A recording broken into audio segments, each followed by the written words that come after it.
Good morning, Christians. Today I want to talk a few minutes about God's attributes. One in particular, his omniscience.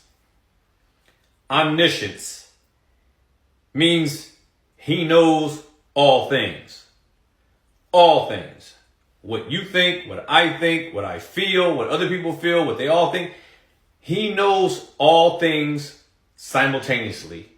He knows all things that have been, all things that are, and all things that shall be.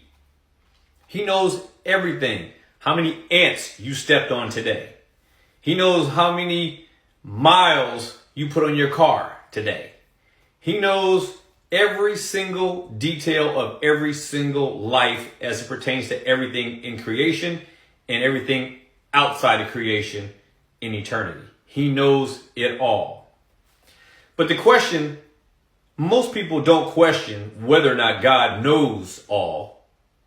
Most people seem to have an understanding that if God exists, then God should know all things. And that may be true. However, the issue really does not come down to what God knows as it pertains to your salvation and faith and all these kind of things. What matters is, in terms of how we understand this doctrinally, is how does he know all things? We know that he knows all things, but how does he know? Simple. He knows all things because everything that takes place was determined by him. Everything you do, the number of breaths you take today, the number of steps you take today, God knows because he's the one who determined it. He's the one who said, you are going to do this, you are going to do that.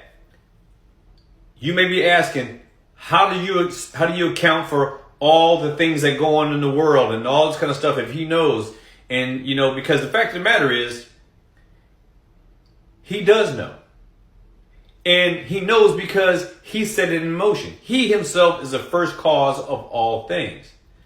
But when it comes to all of what you consider to be tragic, or all that you consider to be evil in the world, I can tell you, God is behind it. But God's not the author of it. And there's a very big difference in there. Now, that's going to sound weird to a lot of people, but I want to explain that in another clip because 3 minutes is not going to cut it. But just know this, God knows all things because he determined all things.